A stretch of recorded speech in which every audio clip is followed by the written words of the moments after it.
Bonjour à tous, bienvenue ce matin à l'écoute de ce message. Aujourd'hui, nous aurons un invité.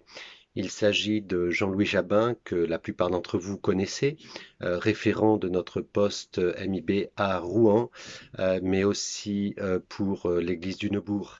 Il est pasteur émérite de notre fédération. Il a beaucoup d'expérience et aujourd'hui, nous avons la joie d'écouter le message qu'il va vous délivrer. Bonne écoute et à très bientôt. Bonjour, c'est un plaisir de vous retrouver et partager avec vous. Le sujet que j'aimerais aborder avec vous ce matin est celui de la confiance. Je l'appellerai crédit de confiance. La confiance est un sujet d'actualité mondiale, spécialement en ce temps.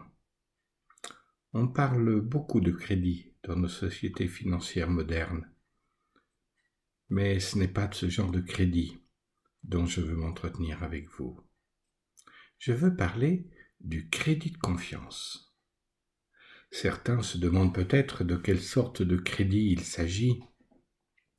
Pour beaucoup, c'est devenu compliqué, la confiance, particulièrement la confiance en Dieu. Preuve en est ce courriel que j'ai reçu il y a 2 ou 3 jours. On l'appellera Thomas. Cela vous parle? Son courriel répondait à la vitamine matinale que je poste sur Facebook chaque matin. Et il me disait ceci. La foi, c'est quoi? C'est à la fois très simple et très complexe, me direz-vous. Il y a 2 ingrédients qui sont à mes yeux essentiels dans la foi en Jésus-Christ. Confiance et obéissance. Je poursuivais ainsi cette vitamine. Pour moi, ce que le Christ est et ce qu'il dit est digne de confiance. Je le crois. En conséquence, je lui obéis avec mon cœur, même si parfois je ne comprends pas avec mon intelligence. Au final, si nous commencions à vivre avec Dieu dans cette foi d'enfant. Voici donc ce que Thomas m'a répondu. Bonjour Jean-Louis, je suis d'accord avec toi sur le fait qu'il est important de faire confiance et d'obéir à Dieu. Mais j'ai une question à te poser. Quand toute notre vie passée, nous n'avons jamais réellement fait confiance et que par des expériences négatives, nous avons au final fait le choix de nous débrouiller tout seuls, faisant parfois des choix qui n'étaient pas en accord avec Dieu. D'ailleurs, nous n'avons même pas concerté pour faire face aux difficultés, dit-il entre parenthèses. Et voici la question, comment faire véritablement confiance à Dieu ou à quelqu'un d'autre? Et Thomas de continuer, nous avons tout simplement fait des calculs logiques, rationnels. Je pense qu'il est plus difficile pour quelqu'un de pouvoir faire confiance à Dieu, non parce qu'il fait ses premiers pas dans les foi, non plus pour des raisons d'existence, le simple fait que l'on reconnaisse que Dieu s'est sacrifié pour nous, c'est déjà reconnaître son existence. Mais il est plus difficile, selon moi, pour quelqu'un de pouvoir faire confiance à Dieu parce que ce monde, le malin et nous-mêmes, à travers des décennies, nous avons fait sans lui. Et Thomas de conclure, aujourd'hui, je veux faire confiance à Dieu, car il est le seul à avoir les facilités de m'offrir une vraie vie. Néanmoins, je reconnais être faible, avoir une confiance branlante. J'ai besoin que Dieu me guérisse de tout ce passé et de cette nature profonde qui ne veut pas faire confiance. Il conclut, je n'ai pas l'assurance nécessaire pour pouvoir y aller, les yeux fermés. J'aimerais juste vous livrer ma réponse à Thomas, priant et espérant que cela vous rejoigne et vous encourage aujourd'hui. J'ai commencé ainsi mon mail, cher Thomas, et à toi qui m'écoutes ou me regardes ce matin.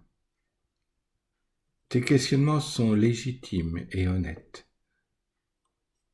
La confiance est effectivement un défi, une prise de risque, que ce soit dans nos relations avec les autres, comme dans notre relation avec Dieu, mais également dans la relation avec soi-même, ce qu'on appelle la confiance en soi.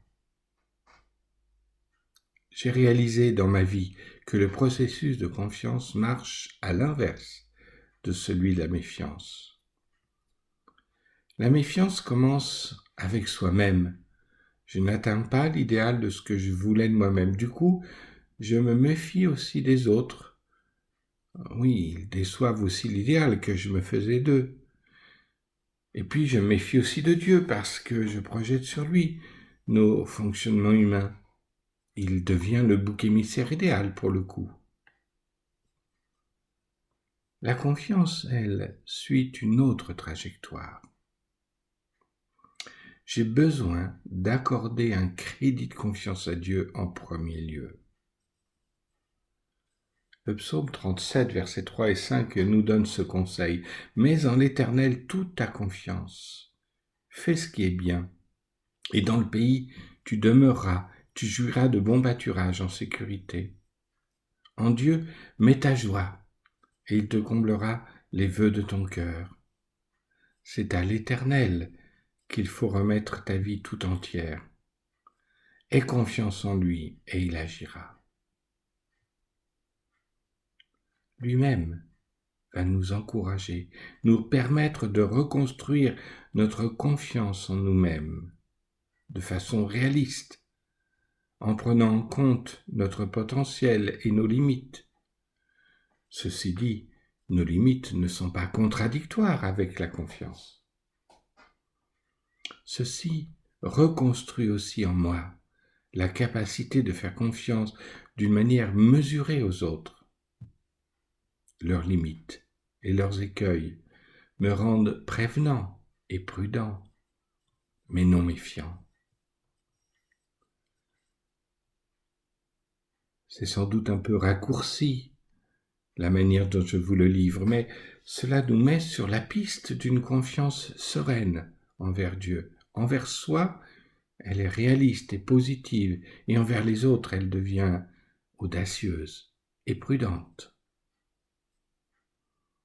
Comme vous pouvez le comprendre, il s'agit ici d'équilibre. J'ai compris que le seul en qui je puisse avoir véritablement confiance est Jésus-Christ. Lui-même avait une confiance parfaite en Dieu son Père. Il avait également une parfaite confiance du Père à son égard. Il peut agir autrement que ce que j'attendais de lui, mais il ne se trahit jamais et ne nous trahit jamais non plus. Je peux être déçu parfois qu'il ne dise pas ou ne fasse pas ce que je voudrais ou espérerais qu'il fasse. C'est vrai. Pourtant, il ne trahira jamais ses promesses et ce qu'il a déclaré pour ma vie. J'ai appris, frères et sœurs, à accepter que mes pourquoi deviennent une opportunité pour dire au Seigneur, « Seigneur, je ne comprends pas pourquoi, mais j'accepte que tu n'aies pas l'obligation de tout m'expliquer. Je reconnais que cela ne change pas ma certitude de ton amour et de ta grâce pour moi. Je continue de te faire confiance.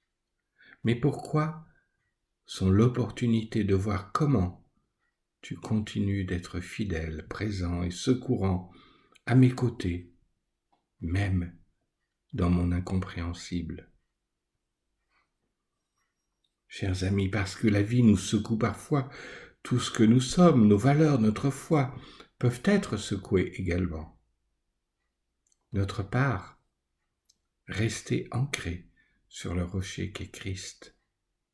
Ce rocher est plus fort et plus solide que toutes les tempêtes de cette vie.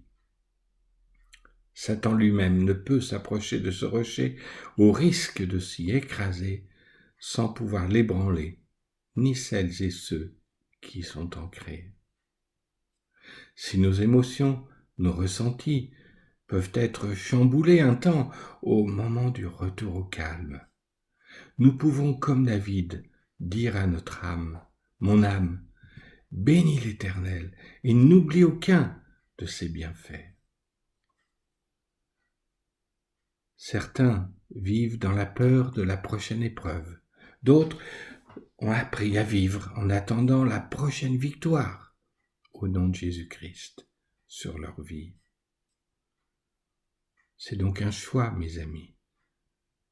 Que nous soyons dans la crainte ou pas, les épreuves viendront. J'ai appris à regarder la vie de cette manière. Seigneur, j'attends la prochaine fois où tu vas te manifester et te glorifier dans ma vie.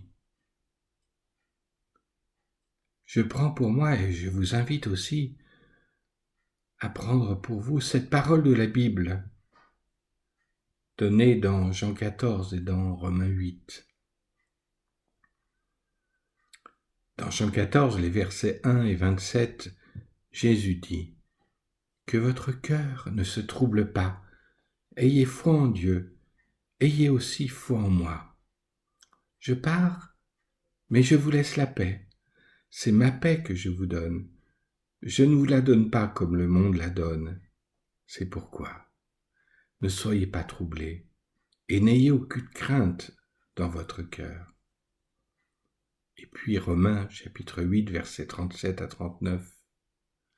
Mais dans tout cela, nous sommes bien plus que vainqueurs par celui qui nous a aimés. Oui, j'en ai l'absolue certitude, ni la mort, ni la vie, ni les anges, ni les dominations, ni le présent, ni l'avenir, ni les puissances, ni ce qui est en haut, ni ce qui est en bas, ni aucune créature, rien ne pourra nous arracher à l'amour que Dieu nous a témoigné en Jésus-Christ notre Seigneur. Voilà, mes amis, notre héritage, mon héritage, le tien, dès maintenant sur cette terre. Toi qui m'écoutes et me regardes aujourd'hui, j'espère que ces quelques mots te feront du bien. Ils m'en font à moi en te les partageant. Que Dieu te bénisse.